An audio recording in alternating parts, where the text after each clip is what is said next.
Hi everyone, स्वागत है आप सभी लोगों का हमारे इस चैनल अभी विजन में। आज मैं आप सभी लोगों के समक्ष इंटरनेशनल रिलेशंस से रिलेटेड 10 मोस्ट इम्पॉर्टेंट और एक्सपेक्टेड क्वेश्चंस को प्रस्तुत करूंगा और उन क्वेश्चन को एक्सप्लेन भी करूंगा। और आप सभी से एक रिक्वेस्ट है कि आप भी इन क्वेश्चंस को अपने से अटेम्प्ट करने की ज़रूर कोशिश करें, ताकि आपको अपनी प्रिपरेशन की लेवल पता चल सके कि आप किस लेवल की तैयारी कर रहे हैं आने वाली एग्ज़ाम के लिए। तो आइए स्टार्ट करते हैं। आज का हमारा फर्स्ट क्वेश्चन है, 1998 में पोखरण में भारत के परमाणु विस्फोट के पश्चात निम्नलिखित में से कौन सी प्रतिक्रियाएं हुई थी। फर्स्ट है, अमेरिका ने भारत और पाकिस्तान दोनों के परमाणु परीक्षणों की भर्त्सना की थी। सेकेंड है, संयुक्त राष्ट्र सुरक्षा परिषद ने परमाणु विस्फोटों की भर्त्सना करते हुए संकल्प पारित किया था। थर्ड है, अमेरिका तथा उसके सामरिक सहयोगियों ने भारत पर आर्थिक प्रतिबंध लगाए थे। फोर है, अमेरिका के दबाव के बाद भारत अप्रसार संधि पर हस्ताक्षर करने के लिए सहमत हो गया था। तो नीचे दिए गए कुछ से सही उत्तर का चुनाव करना है। ऑप्शन ए केवल फर्स्ट सेकेंड फोर, और ऑप्शन बी केवल फर्स्ट और सेकेंड, ऑप्शन सी केवल first second third, option D है केवल फर्स्ट थर्ड और फोर्थ। बताइए कौन सा इसमें करेक्ट आंसर होगा हमारा, बताइए क्या होगा इसका करेक्ट आंसर।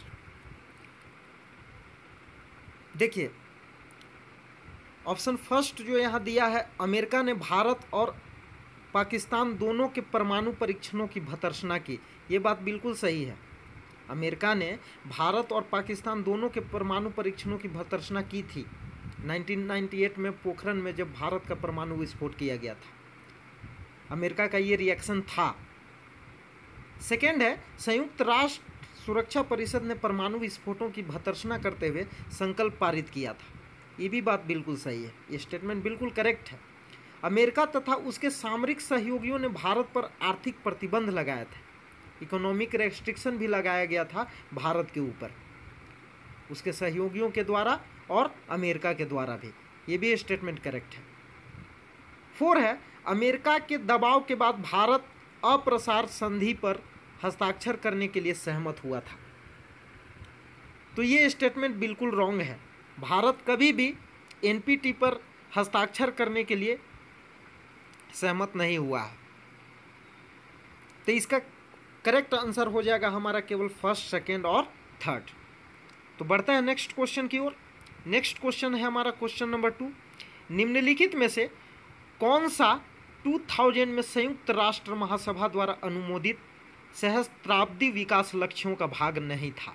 ऑप्शन ए है अत्यधिक गरीबी और भूख का उन्मूलन, ऑप्शन बी सार्वभौमिक प्राथमिक शिक्षा की प्राप्ति, ऑप्शन सी विकासात्मक सहायता के लिए समृद्ध राष्ट्रों द्वारा सकल घरेलू उत्पाद के 2% भाग का योगदान, और ऑप्शन डी है पर्यावरणीय संपोषणीयता सुनिश्चित करना। इसमें प्रिंटिंग मिस्टेक है, ऑप्शन डी होगा यहाँ। बताइए क्या होगा इस क्वेश्चन का करेक्ट आंसर, बताइए। वीडियो को पॉज कीजिए और आंसर देने की कोशिश कीजिए। इस क्वेश्चन का करेक्ट आंसर हो जाएगा ऑप्शन सी। ऑप्शन सी इसका भाग नहीं था। देखिए संयुक्त राष्ट्र संघ के द्वारा वर्ष 2000 में मिलेनियम डेवलपमेंट गोल्स चलाया गया, जिसमें 2015 तक के लिए 8 वैश्विक विकास लक्ष्य निर्धारित किए गए थे,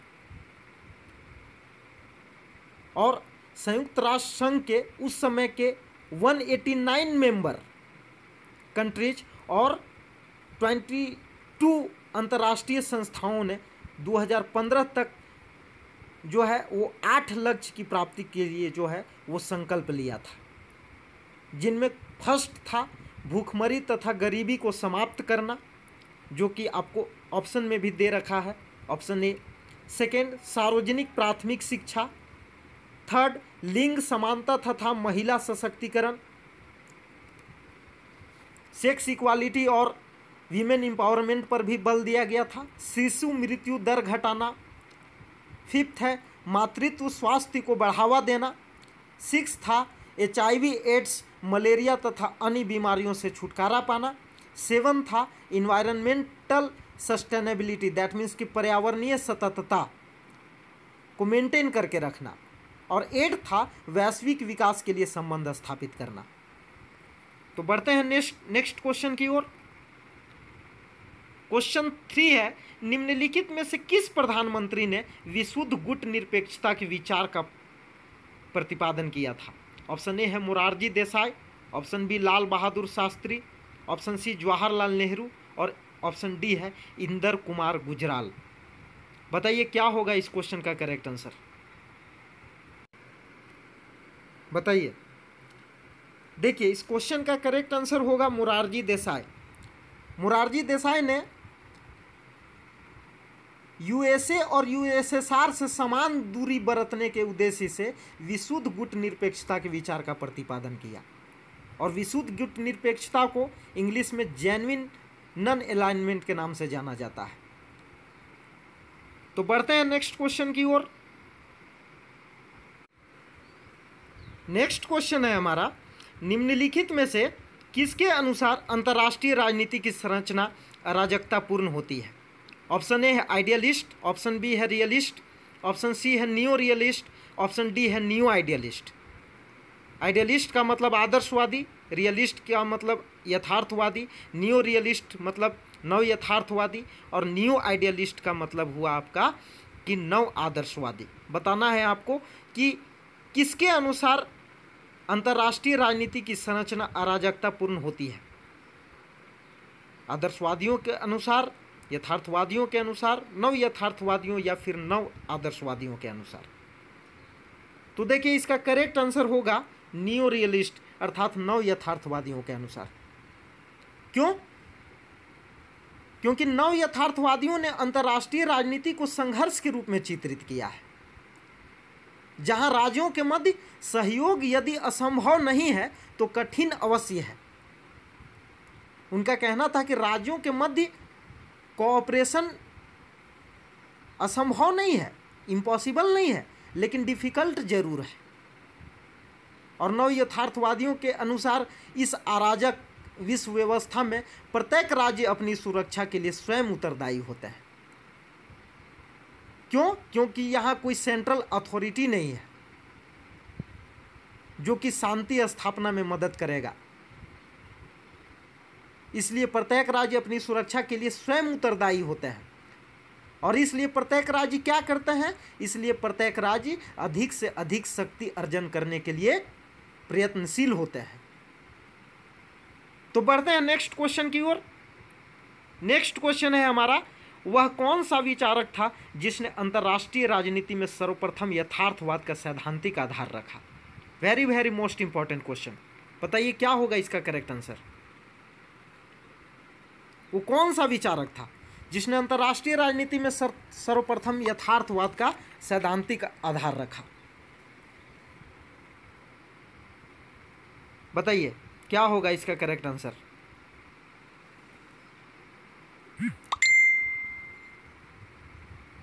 तो इसका करेक्ट आंसर होगा मॉर्गेनथाउ। हैंस जे मॉर्गेनथाउ इनका पूरा नाम था। मॉर्गेनथाउ वे पहले विचारक थे जिन्होंने अंतर्राष्ट्रीय राजनीति में सर्वप्रथम यथार्थवाद का सैद्धांतिक आधार प्रस्तुत किया था।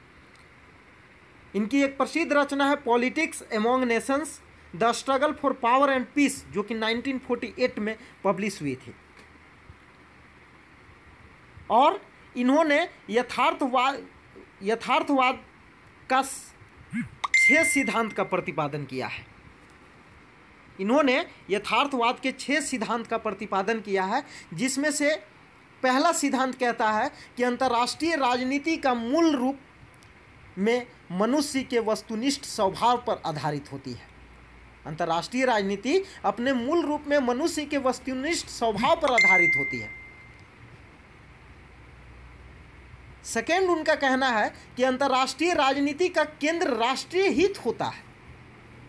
इंटरनेशनल पॉलिटिक्स का जो सेंटर है वो नेशनल इंटरेस्ट है, जिससे कि प्रत्येक राज्य शक्ति के द्वारा प्राप्त करने की कोशिश करते हैं।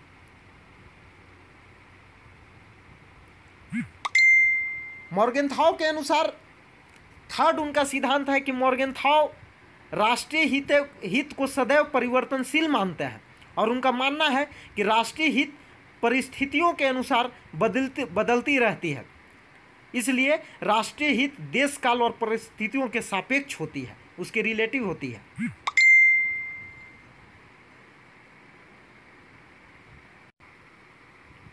यथार्थवाद का 5वां सिद्धांत उनका था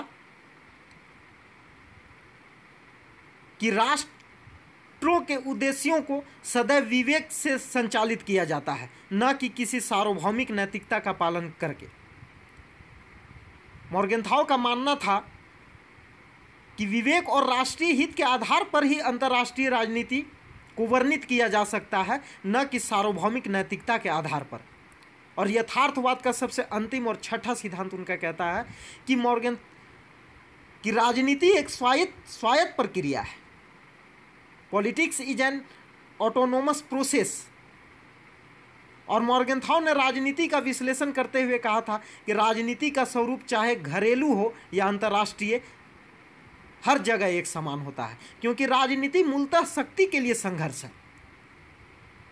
अंतर केवल इतना है कि घरेलू क्षेत्र में राज्य नामक संप्रभु सत्ता होने के कारण इन संघर्षों पर नियंत्रण किया जा सकता है, जबकि अंतर्राष्ट्रीय क्षेत्र में किसी भी सेंट्रल अथॉरिटी का अब्सेंस है, अभाव है वहाँ पे, इसलिए ये संघर्ष को कंट्रोल नहीं किए जा सकते हैं। तो ये 6 सिद्धांत इनके बहुत ही इंपॉर्टेंट हैं, जो किसी भी एग्जाम पॉइंट ऑफ व्यू से बहुत ही इंपॉर्टेंट है। तो ये 6 सिद्धांत को आपको याद रखना है। आने वाले समय में हैंस जे मॉर्गेनथाउ के रियलिज्म के ऊपर भी मैं वीडियो बनाऊंगा और उसे मैं डिटेल में एक्सप्लेनेशन करूंगा।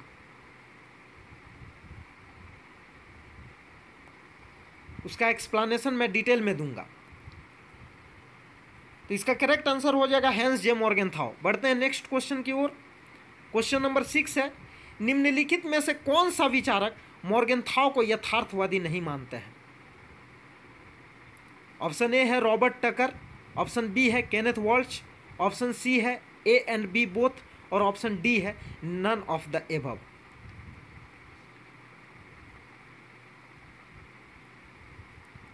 इस क्वेश्चन का करेक्ट आंसर हो जाएगा A and B both. That means कि रॉबर्ट टकर और केनेथ वॉल्टेज दोनों ने मॉर्गेनथाउ को यथार्थवादी विचारक नहीं मानता है। क्यों? क्योंकि उनका कहना था कि मॉर्गेनथाउ यथार्थवाद का विश्लेषण करने के बजाय यथार्थवाद का प्रयोग अपनी पूर्व निर्धारित मान्यताओं को प्रमाणित करने के लिए करता है। तो बढ़ते हैं नेक्स्ट क्वेश्चन की ओर। नेक्स्ट क्वेश्चन है हमारा क्वेश्चन नंबर 7।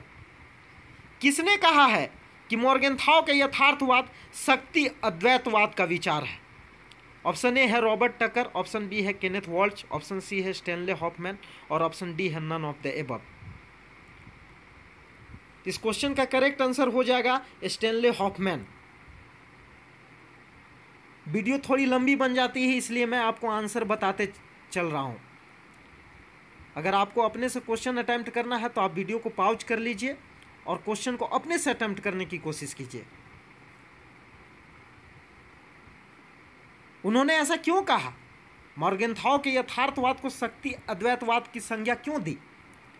क्योंकि उनका मानना था कि मॉर्गेनथाउ शक्ति को ही साधन और शक्ति को ही साध्य मानते हैं। शक्ति को वो साधन भी समझ लेते हैं और शक्ति को वो साध्य भी मानते हैं, शक्ति को लक्ष्य भी मानता है।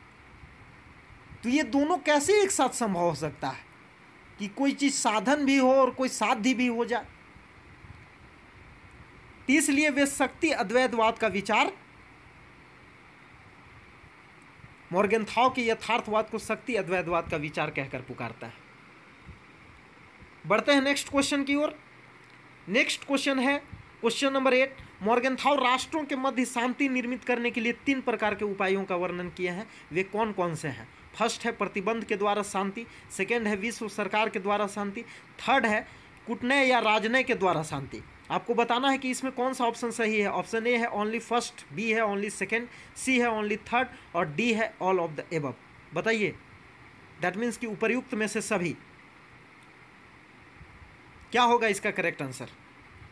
इसका करेक्ट आंसर होगा ऑल ऑफ द एबव। मतलब ये तीनों ही सही है। मॉर्गनथाउ ने स्वयं शांति निर्मित करने के उद्देश्य से 3 उपायों का वर्णन किया था कि प्रतिबंध के द्वारा आप शांति को स्थापित कर सकते हैं राज्यों के मध्य, रेस्ट्रिक्शन लगाकर। विश्व सरकार के द्वारा शांति स्थापित किया जा सकता है, वर्ल्ड गवर्नमेंट को बिल्ड करके।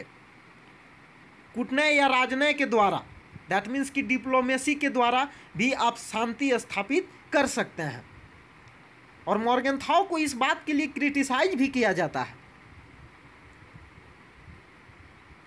उन्होंने एक ओर तो संघर्ष को यथार्थवाद मान बैठते हैं। उन्होंने कहा है कि अंतर्राष्ट्रीय राजनीति शक्ति के लिए संघर्ष है और ये संघर्ष को कभी समाप्त नहीं किया जा सकता, और दूसरी ओर शांति का वर्णन भी करते हैं जो कि अपने आप में एक विरोधाभास है, कॉन्ट्राडिक्शन है। तो बढ़ते हैं नेक्स्ट क्वेश्चन की ओर। नेक्स्ट क्वेश्चन है हमारा 9, निम्नलिखित में से किसके यथार्थवाद को आक्रामक यथार्थवाद, दैट मीन्स की ऑफेंसिव रियलिज्म की संज्ञा दी जाती है? ऑप्शन ए है मॉर्गनथाउ, ऑप्शन बी है केनेथ वॉल्च, ऑप्शन सी है जॉन मर्साइमर और ऑप्शन डी है रॉबर्ट टकर। बताना है आपको कि क्या होगा इसका करेक्ट आंसर। बताइए क्या होगा इसका करेक्ट आंसर। इसका करेक्ट आंसर हो जाएगा जॉन मर्साइमर। जॉन मर्साइमर के यथार्थवाद को आक्रामक यथार्थवाद कहा जाता है और इनकी एक प्रसिद्ध रचना भी रही है, the tragedy of great power politics, जो कि 2001 में पब्लिश हुई है। इनके यथार्थवाद को आक्रामक यथार्थवाद, दैट मीन्स की ऑफेंसिव रियलिज्म की संज्ञा क्यों दी जाती है? क्योंकि इन्होंने राज्य का मूल उद्देश्य अधिकाधिक शक्ति अर्जित करना माना है। एक राज्य का मूल उद्देश्य अधिक से अधिक शक्ति अर्जित करना है। राज्य अपनी सुरक्षा को मेंटेन करने के लिए, अपनी सुरक्षा को सिक्योर करने के लिए, सुनिश्चित करने के लिए अधिक से अधिक शक्ति अर्जित करने के लिए प्रयत्नशील होता है। इसलिए जॉन मर्साइमर के यथार्थवाद को आक्रामक यथार्थवाद की संज्ञा दी जाती है। बढ़ते हैं नेक्स्ट क्वेश्चन की ओर। नेक्स्ट क्वेश्चन है वेरी वेरी इंपॉर्टेंट क्वेश्चन और आज का लास्ट क्वेश्चन। निम्नलिखित में से किसके यथार्थवाद को रक्षात्मक यथार्थवाद की संज्ञा दी जाती है? दैट मीन्स कि डिफेंसिव रियलिज्म की संज्ञा दी जाती है। ऑप्शन ए है केनेथ वॉल्च, ऑप्शन बी है जॉन मर्साइमर, ऑप्शन सी है मॉर्गनथाउ और ऑप्शन डी है हॉफमैन। बताइए क्या होगा इसका करेक्ट आंसर। इसका करेक्ट आंसर हो जाएगा केनेथ वॉल्च। केनेथ वॉल्च के यथार्थवाद को रक्षात्मक यथार्थवाद की संज्ञा दी जाती है। क्यों? क्योंकि वॉल्च के अनुसार प्रत्येक राज्य का उद्देश्य अपनी सुरक्षा में अधिक से अधिक वृद्धि करना है। प्रत्येक राज्य का उद्देश्य अपनी सुरक्षा में अधिक से अधिक वृद्धि करना है और उनके अनुसार राज्य के द्वारा अत्यधिक शक्ति संचय के परिणाम स्वरूप अंतर्राष्ट्रीय राजनीति की अनिश्चितता में भी वृद्धि होती है।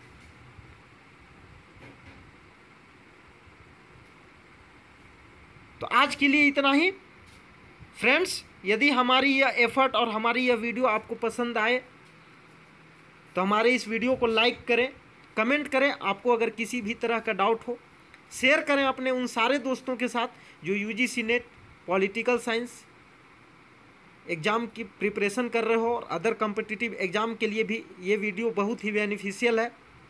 हमारे चैनल को ज़रूर सब्सक्राइब करें और बेल आइकन को भी प्रेस कर लें ताकि हमारे आने वाली हर वीडियो की नोटिफिकेशन आपको मिलती रहे। आज के लिए इतना ही, मिलते हैं नेक्स्ट वीडियो में। धन्यवाद।